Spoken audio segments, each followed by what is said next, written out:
नमस्कार दोस्तों, पेंशन की तमाम मांगों को लेकर प्रदर्शन कर रही लाखों ईपीएस 95 पेंशन धारकों के लिए इस वक्त की बड़ी खबरें निकलकर सामने आ चुकी हैं। आखिरकार दोस्तों उनका जो इंतजार है वो पूरा होता हुआ नजर आ रहा है। पेंशन की जो मांग है इन दिनों तेज थी, इसी को लेकर अब सभी के लिए बड़े अपडेट आ रही है। जी हाँ दोस्तों, यहाँ पर जो है पेंशन को लेकर सस्पेंस दूर हो चुका है। अब बेसिक का 60% या फिर 100% मिलेगा आप सभी को पेंशन। 7 सालों तक बढ़कर यहाँ पर पेंशन मिलेगी। कोई भी कटौती आप सभी के लिए नहीं होने वाली है।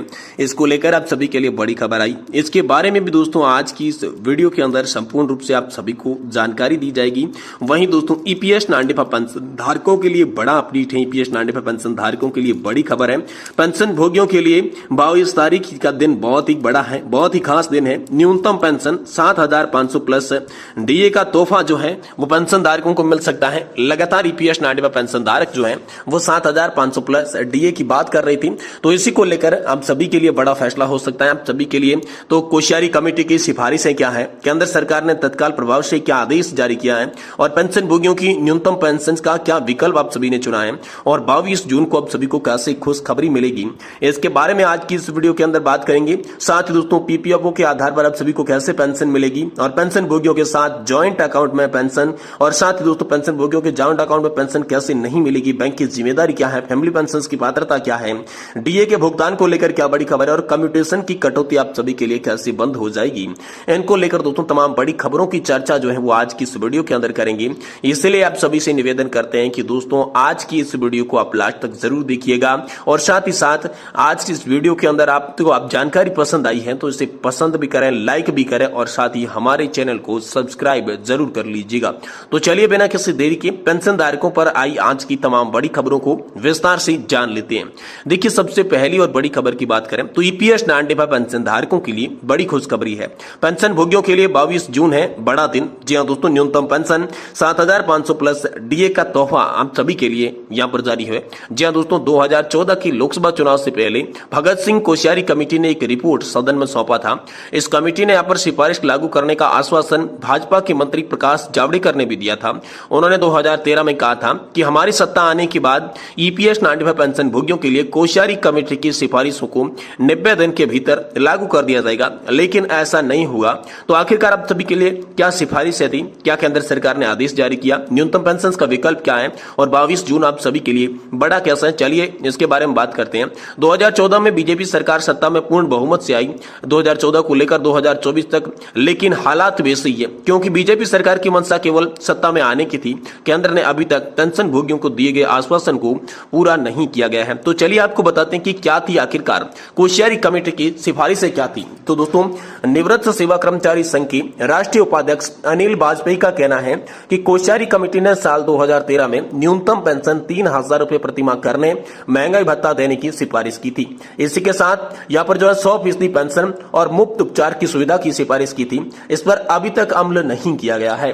वर्तमान में न्यूनतम पेंशन 1,000 रुपए प्रति माह है और समिति के पदाधिकारियों ने पिछले 10 साल से दिल्ली के जंतर मंतर पर प्रदर्शन कर रही है, परंतु ईपीएफओ और श्रम मंत्रालय द्वारा कोई भी कार्रवाई नहीं की जा रही है।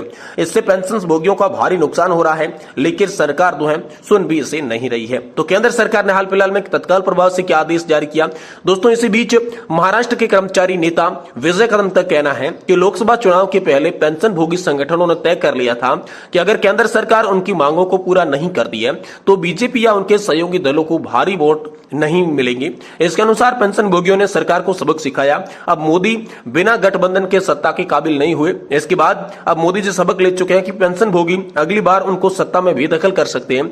इसके लिए उनकी मांगों को पूरा किया जाना चाहिए। जल्द ही तत्काल प्रभाव से आदेश जारी आप सभी के लिए किए जाएंगे। इसको लेकर ज्यादा संभावना जो है जताई जा रही है। माननीय प्रधानमंत्री नरेंद्र मोदी जी से अपना वचन निभाने के लिए लगातार जो है पेंशन धारक याद भी दिला रही है। पेंशन भोगियों ने न्यूनतम पेंशन का विकल्प भी चुना। दोस्तों वहीं पर एक और पेंशन भोगी राजेंद्र बिष्ट का कहना है कि 2024 लोकसभा चुनाव में 400 पार का नारा देने वाली अति आत्मविश्वास से लबरेज अहंकारी मोदी सरकार को अपेक्षित सफलता न मिलने का एक मुख्य कारण बुजुर्ग ईपीएस 95 पेंशन भोगी, अल्प वेतन भोगी कर्मचारी, मजदूर और उनके परिवारजनों की घोर नाराजगी और उनका बद्दुआ का प्रमुख कारण भी है। वहीं पे एक दूसरे पेंशन भोगी ब्रजेश कुमार का कहना है कि ईपीएस 95 में हायर पेंशन भोगियों के लिए एक बहुत ही बड़ी धोखाधड़ी है, गलत हेर हेरफेर वाली लेखा प्रणाली के तहत ईपीएफओ में जमा करने के लिए बूढ़े बुजुर्ग पेंशन भोगियों की फिरौती की रकम मांगी गई। सभी ईपीएस 95 सदस्यों ने केवल न्यूनतम पेंशन के साथ रहना चाहिए, जो कि विभिन्न राष्ट्रीय संघों द्वारा निर्धारित 7,500 प्लस डीए प्लस निःशुल्क चिकित्सा सुविधा के रूप में दी गई। वहीं पर एक और अन्य पेंशन भोगी का इस पर कहना है कि हमारी पूंजी जमा करने के बाद भी हमें भीख जैसी पेंशन मिलती है। हमारे अच्छे की सामाजिक सुरक्षा के तहत सीनियर सिटीजन है जो कि सरकार से 3,000 रुपए मासिक पेंशन ले रहे हैं। और दोस्तों 22 को मिलेगी अब सभी को खुशखबरी। तो इस कोश्यारी कमेटी की सिफारिश को लागू करने के लिए पेंशन भोगी लामबंद हो चुके हैं। देश भर के लाखों पेंशन भोगी संगठनों ने नेताओं ने पेंशन भोगियों के अधिकारों की लड़ाई के लिए 22 जून को भोपाल के किलिंदी होटल में एक बड़ी बैठक का भाग लेने वाले हैं, जिसमें मंथन किया जाने वाला है कि किस प्रकार से कोश्यारी कमेटी की सिफारिशों को सरकार से लागू करवाया जाए। नए लोकसभा सत्र का बहुत ही जल्द शुभारंभ होने वाला है।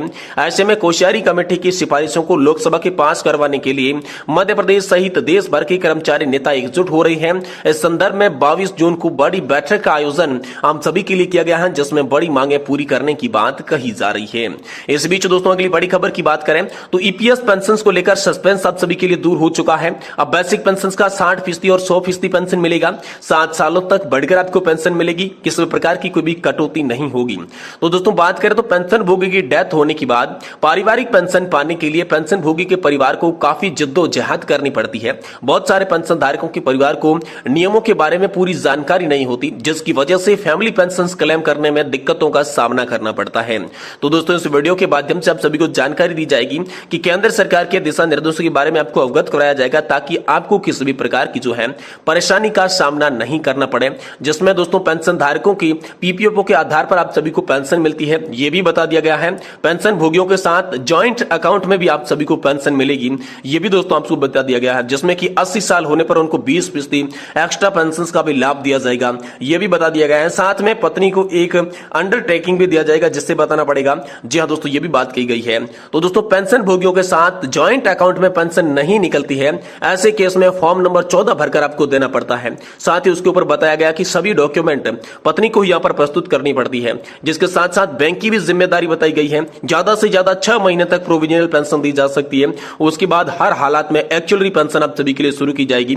नहीं तो पेंशन भोगियों को यहां पर ब्याज भी मांग सकते हैं, वो ब्याज के हकदार भी बन सकते हैं। तो दोस्तों यहां पर जो है बात करें कि फैमिली पेंशन की पात्रता क्या है, तो पात्रता के लिए भी आप सभी के लिए अलग अलग मानदंड दिशा निर्देश यहां पर जारी किए गए हैं, जिसके आधार पर आप अपने फैमिली पेंशन का क्लेम कर सकते हैं। पेंशन भोगियों की मृत्यु के बाद 7 साल तक के अंदर हो जानी चाहिए तो आपको पेंशन मिलेगी। और मान लीजिए 60 साल की रिटायर होते तब उम्र है 62 साल होती है, उनकी मृत्यु हो जाती है, तो परिवार को फैमिली पेंशन उतना ही मिलेगा जितना कि पेंशन भोगी को मिलता था। और दूसरा है कि अगर रिटायर होने के 7 साल के बाद पेंशनधारी की मृत्यु हो जाती है तो पेंशन भोगी को बेसिक का 60% फैमिली पेंशन को दिया जाएगा। मान लीजिए कि अगर 60 साल में डेथ हो गई तो यहां पर जो है इनको 67 ईयर के बाद फैमिली पेंशन को यहां पर फैमिली वालों को जो है बेसिक पेंशन का 60% पेंशन मिलेगा। यानी किसी को 10,000 रुपए की पेंशन मिल रही थी तो अब 6,000 रुपए की पेंशन बतौर पेंशन जो है वो फैमिली को दी जाएगी। इसको लेकर बात आई है सामने। वही दोस्तों डीए भुगतान को लेकर भी बड़ी खबर है। जी हां दोस्तों, पेंशन धारकों की मृत्यु होने के बाद परिवार को पेंशन के साथ साथ महंगाई भत्ते का भुगतान भी किया जाता है। जो कि बेसिक पेंशन होती है उनके ऊपर महंगाई भत्ते की दर को उनका भुगतान किया जाता है। इनमें भी कोई भी कमी नहीं होगी। साथ ही दोस्तों कम्यूटेशन की कटौती भी आप सभी के लिए बंद होगी। अगर पेंशन भोगी की कम्यूटेशन कराता है और उनकी मृत्यु होने के बाद कम्यूटेशन की कटौती बंद हो जाएगी, परिवार को पूरी पेंशन मिलेगी। फैमिली पेंशन से उसकी कटौती नहीं की जाएगी। आमतौर पर कम्यूटेशन की बहाली 15 साल के बाद होती है, लेकिन पेंशन भोगियों की डेथ होते ही उनकी कटौती माफ हो जाती है और परिवार को पूरी पेंशन मिलती है। ये बड़ी खबर आप सभी के लिए हाल फिलहाल में निकल कर सामने आ चुकी है।